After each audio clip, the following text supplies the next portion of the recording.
Hello viewers, welcome to tasty but channel. இன்றைக்கி உங்களுக்கு எங்களோட சேனலில் நான் நல்ல ஒரு டேஸ்டியான சீ ஃபுட் டிஷ்ஷோடு வந்திருக்கிறேன். என்னென்று சொன்னால் உங்களுக்கு தெரியும், கணவாய் என்று சொல்லி. இங்கே பாருங்கள், இதுதான் இந்த கணவாய். இங்கிலீஷில் தான் கட்டில் ஃபிஷ்ன்னு சொல்லுவோம். இந்த கணவாயை எப்படி டேஸ்டியாக எங்களோட ஸ்டைலில் சமைக்கிறதுன்னு சொல்லி உங்களுக்கு நான் ஸ்டெப் பை ஸ்டெப் காட்டித்தாரேன். அதில் முதலாவது ஸ்டெப் என்னென்னு சொன்னால், இந்த கணவாயை நாங்கள் க்ளீன் பண்ண வேணும் வடிவாக. நான் உங்களுக்கு இதை எப்படி க்ளீன் பண்ணுறேன்னு இப்போ உங்களுக்கு காட்டுறேன்னு பாருங்கோ. இப்போ நாங்கள் இப்படி ஒரு கணவாயை எடுக்க வேணும். எடுத்து இந்த மாதிரி இதில் தலை பகுதி இருக்கும், அதில் மேல் பக்கத்தால் இப்படி கையை உள்ளே போட்டு இதுக்குள்ளே இப்படி கையை நீங்கள் உள்ளே விடும் பொழுது இப்படி பிடிச்சி இழுக்கும் பொழுது உள்ளே இருந்து அந்த அழுக்கு வரும். வந்தோடனே நீங்கள் என்ன செய்யலாம், இதை இப்படி பிடிச்சி இதில் இந்த கணவாயின் மை இருக்கும், இந்த மையை இப்படி எடுத்து இந்த மாதிரி எடுத்து விட்டு ரிமூவ் பண்ணி விட வேணும். இப்படி இதுக்குள்ள இருக்கிற எல்லா அழுக்கையும் நாங்கள் எடுத்துட்டு இப்படி கையால் பிறகு வந்தீங்கன்னு சொன்னால் இந்த மாதிரி ஒரு ஃப்ளவர் ஷேப்பில் இருக்கும். அதன் தலையில் தமிழில் சொல்லும் பொழுது என்ன கூந்தல்ன்னு சொல்லுவாங்க. இதை நீங்கள் பார்த்தீங்கன்னா உள்ளே இந்த மாதிரி ஒரு ஷேப்பில் ஒரு அழுக்கு இருக்கும். உள்ள ஒரு பிளாக் கலர் மாதிரி இப்படி வர மாதிரி அதை இப்படி இப்படி பிடிச்சி கை ரெண்டாலையும் அமர்த்தினா அது வெளியில் வந்துடும். இப்போ இது எங்களுக்கு க்ளீன் ஆகிட்டுது. நாங்கள் ஒரு கத்திரிக்கோல் ஒன்று எடுத்துட்டு இதை இப்படி வெட்டி விட்டால் சரி. இந்த ஓகே, இப்போ இது தலை க்ளீன் பண்ணியாச்சு. இது இப்போ கணவாயின் உடம்பு க்ளீன் பண்ணுறது அப்படின்னு பார்க்கலாம். இப்போ பாருங்கள், இந்த வயிற்றுக்குள்ள கணவாட உள்பகுதிக்குள்ள இப்படி நாங்கள் கையை வச்சு பார்க்கும் பொழுது ஒரு சின்ன ஒரு ஓடு மாதிரி ஒன்று தெரியும், ஒரு பிளாஸ்டிக் மாதிரி ஒரு இந்த மாதிரி ஷேப்பில். இந்த இப்படி இது உள்ளே இருக்கிறத இப்படி வெளியில் நாங்கள் எடுத்துக்கொள்ள வேணும். இழுத்துட்டு என்ன செய்ய வேணும்னு சொன்னால், இந்த கத்திரிக்கோலோ ஒரு கத்தி ஒன்று எடுத்து இந்த மூல பகுதியில் இப்படி ஒரு வெட்ட வேணும். என்று சொன்னால் அந்த மண்ணுகள் இதுக்குள்ள அடைஞ்சிருக்கிறோம், அதுக்காகத்தான் இப்படி வெட்டுறது. வெட்டிட்டு நாங்கள் என்ன செய்கிறது, இப்படி கீழ்ப்பகுதியால் இந்த கையை கொடுத்துட்டு இந்த கணவாயில் இருக்கிற அந்த பிங்க் கலர் மாதிரி இருக்கிற அந்த தோலை நாங்கள் இப்படி கலட்டி எடுக்க வேணும்.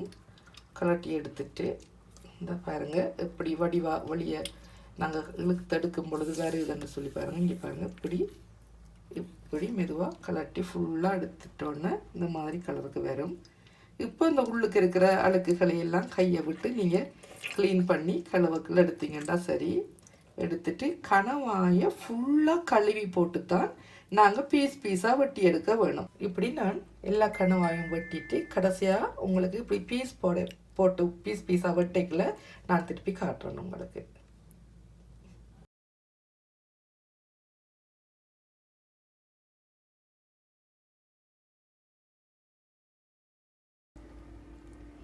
ஓகே, இப்போ பாருங்கள், நான் கணவாயெல்லாம் சுத்தம் பண்ணி வந்துட்டேன்.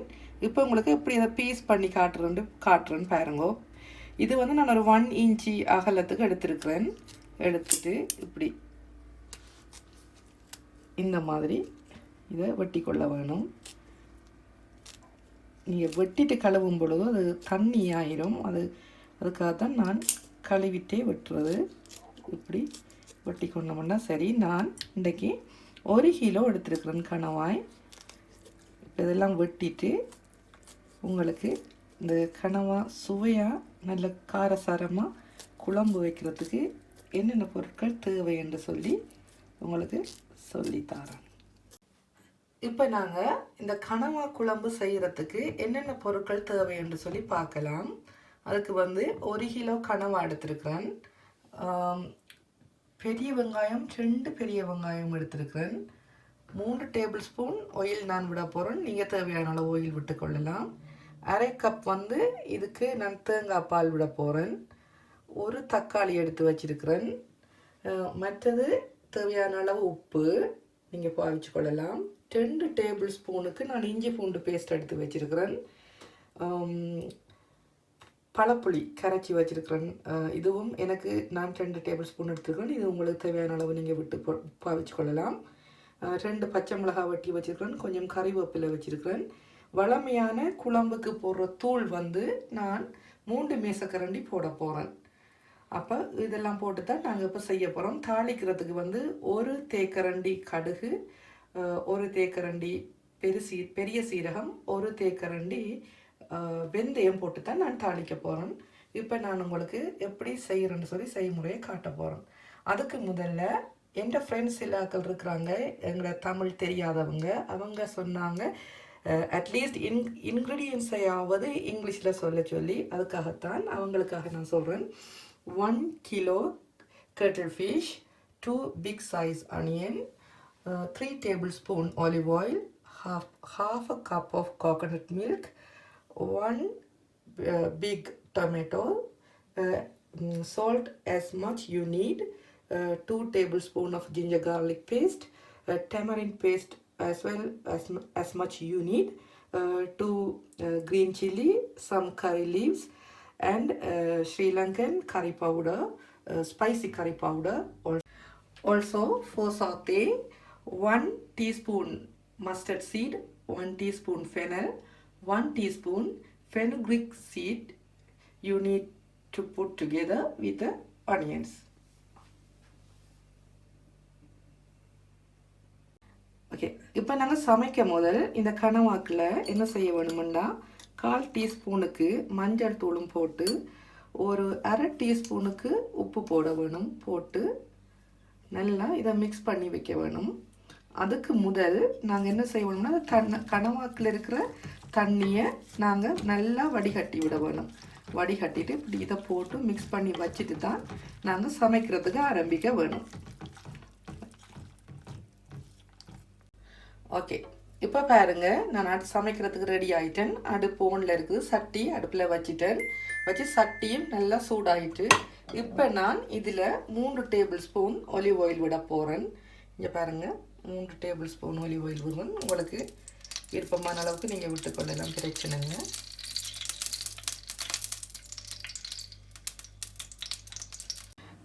இப்போ கொதிச்ச எண்ணெய்க்குள்ள நாங்கள் 1 டீஸ்பூன் அளவுக்கு கடுகை போடுவோம். கடுகு நல்லா வெடித்த உடனே நாங்கள் இதுக்குள்ளே இப்போ போட வேண்டியது வெங்காயம். வெங்காயத்தை போட்டு வெங்காயம் நல்லா கோல்டன் ப்ரௌனுக்கு பொரிய விட வேணும்.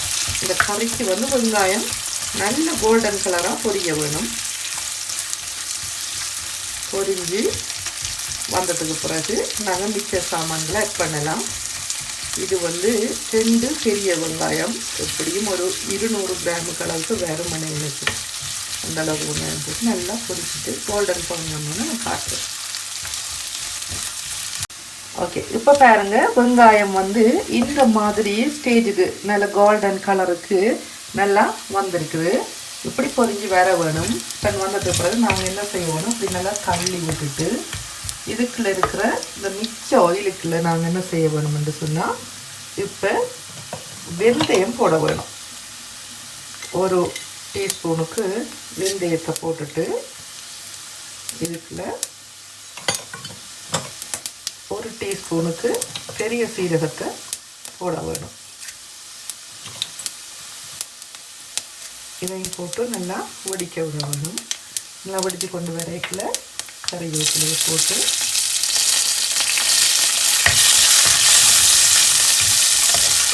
நல்லா அப்படி வதக்கி கொண்டு இருக்க வேணும். இப்போ நாங்கள் இதுக்குள்ள என்ன செய்ய வேணும், அங்கே ஜிஞ்சர் கார்லிக் பேஸ்ட் அடித்து வச்சுருக்கிறோம் தானே, அதை போட வேணும்.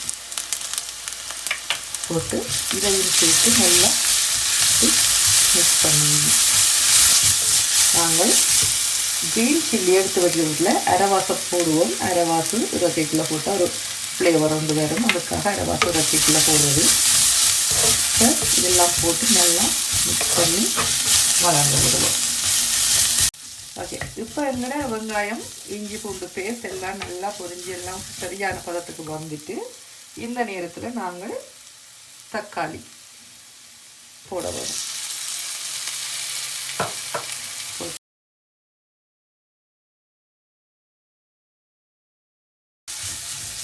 ஓகே, இப்போ பாருங்க, இந்த மாதிரி தக்காளி எல்லாம் சரியான பதத்துக்கு வந்துட்டுது. அவிஞ்சு வதங்கி எல்லாம் சரியாக வந்துருக்குது. இந்த நேரத்தில் நாங்கள் என்ன செய்ய வேணுமென்றால், இப்போ 3 மேசக்கரண்டி மிளகாய் தூள் எடுத்து வச்சுருக்கிறேன். இதை இதுக்குள்ள ஆட் பண்ணுவோம். ஆட் பண்ணிவிட்டு டொமேட்டோ பேஸ்ட் இருக்கு இல்லையா, அதையும் சேர்த்து இதுக்குள்ளே போட்டு எல்லாத்தையும் இப்போ நல்லா மிக்ஸ் பண்ணி விடணும்.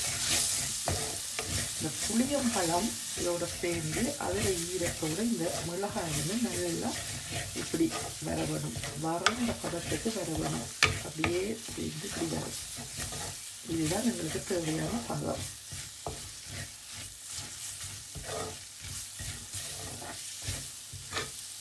இந்த பதத்தில் நாங்கள் என்ன செய்ய வேணும், இந்த மாதிரி இந்த கணவாய் எடுத்து வச்சுருக்கோம் இல்லையா, அதை எடுத்து போட்டு இதை ஏற்கனவே உப்பு போட்டிருக்கோம். இந்த கணவாய்க்குள்ள தேவையானாக்கள் இன்னும் கொஞ்சம் வேணும்னு சொன்னால் கூட போட்டுக்கொள்ளலாம். போட்டு இப்படி நல்லா மிக்ஸ் பண்ணி இப்போ இந்த கணவாய் வந்து நல்லா தண்ணி விடும். அந்த தண்ணியில் இந்த கணவாய் கறியும் இந்த கறியெல்லாம் சேர்ந்து அவிகிறதுக்கு நாங்கள் விட வேணும். இப்போ நாங்கள் மூடி ஒரு 3 நிமிஷத்துக்கு விடுவோம். இடைக்குள்ள நாங்கள் எடுத்து கிள்ளி விடணும். இல்லைன்னு சொன்னால் இதனால் அடியில் பிடிக்க பார்த்துடும். அப்படியே நாங்கள் செஞ்சுட்டு மூடி விடுவோம். மிளகாத்தூள் அவிய தண்ணி வேணும், அதுக்காக மூடி விட்டுட்டு உங்களுக்கு கொதிச்சோன்னு பார்ப்போம். ஓகே, இப்போ பாருங்க, சரியா 3-4 நிமிஷமாக அந்த கணவாய் கறி அவிஞ்சிட்டு இருக்குது. நான் மூடி வச்சுனான். இப்போ திறந்து பார்க்குறேன். நாங்கள் திறந்துட்டோம். இப்போ வந்து நல்லா கணவாய் தண்ணி விட்டுருக்குது. அதில் இருந்த தண்ணி தான் இது. இதை நல்லா மிளகாய் தூள் எல்லாம் அவிய வேணுமன்றதுக்காக. மற்றது இந்த நல்லா இந்த தண்ணி நல்லா வற்றி பிரண்டு வர வேணும். அதுக்காக நான் இப்படியெல்லாம் மிக்ஸ் பண்ணிவிட்டு திருப்பி இதை மூட போகிறேன். மூடி இது நல்லா தண்ணி வற்றினதுக்கு பிறகு நான் உங்களுக்கு ஒரு 3-4 நிமிஷத்துக்கு பிறகு காட்டுறேன். ஓகே, இப்போ பாருங்கள், ஒரு 4 நிமிஷம் ஆயிட்டுது. ஆகினத்துக்கு பிறகு இப்படி வத்தி வந்திருக்குது. இந்த நேரம் நாங்கள் எங்களோட தேங்காய் பால் எடுத்து வச்சுருக்கோம் தானே, அதை இப்படி நல்லா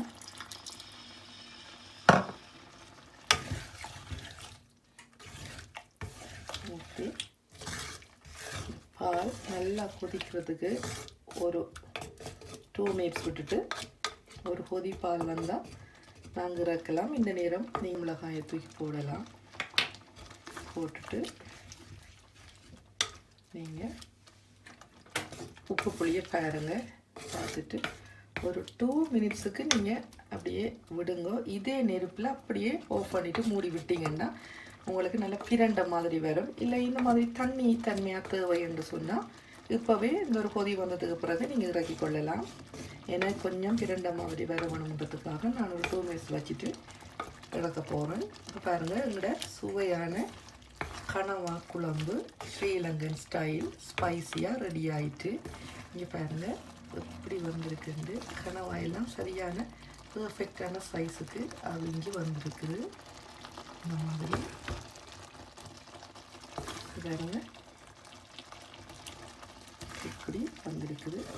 இனி நான் உங்களுக்கு இதை டிஷ் அவுட் பண்ணிவிட்டு காட்டுறேன். நீங்களும் செஞ்சு பாருங்கள். ஓகே, இப்போ பாருங்கள், எங்களோட கனவா கறி எல்லாம் சமைச்சு முடிச்சாச்சுது. நல்ல அழகாக வந்திருக்குது. நல்ல டேஸ்ட்டாகவும் இருக்குது. சூப்பராக இருக்குது. நீங்களும் இந்த செய்முறையை பார்த்து செஞ்சு பாருங்கள். செஞ்சு பார்த்துட்டு எப்படி வந்திருக்குதுன்னு சொல்லி எனக்கு கமெண்ட்ஸில் சொல்லுங்கள். உங்களோட பதில்களை பார்க்குறதுக்கு நான் ஆவலாக இருக்கிறேன். மேலதிகமாக உங்களுக்கு எதுவும் டிஷ்ஷுகள் செய்ய வேணுமென்று சொன்னால் அதையும் நீங்கள் எனக்கு கமெண்ட்ஸில் தெரிவிங்க. இந்த வீடியோ ஃபுல்லாக பாருங்கள். பார்த்த உங்களுக்கு எல்லாருக்கும் என்னுடைய நன்றிகள். இந்த வீடியோவை பார்த்துட்டு லைக் பண்ணுங்கள், ஷேர் பண்ணுங்கள், சப்ஸ்கிரைப் பண்ணுங்கள். திரும்பவும் இன்னொரு புதிய டிஷ்ஷோடு உங்களை எல்லாரையும் சந்திக்கிறேன். அது வரைக்கும் அன்பு வணக்கங்கள். நன்றி.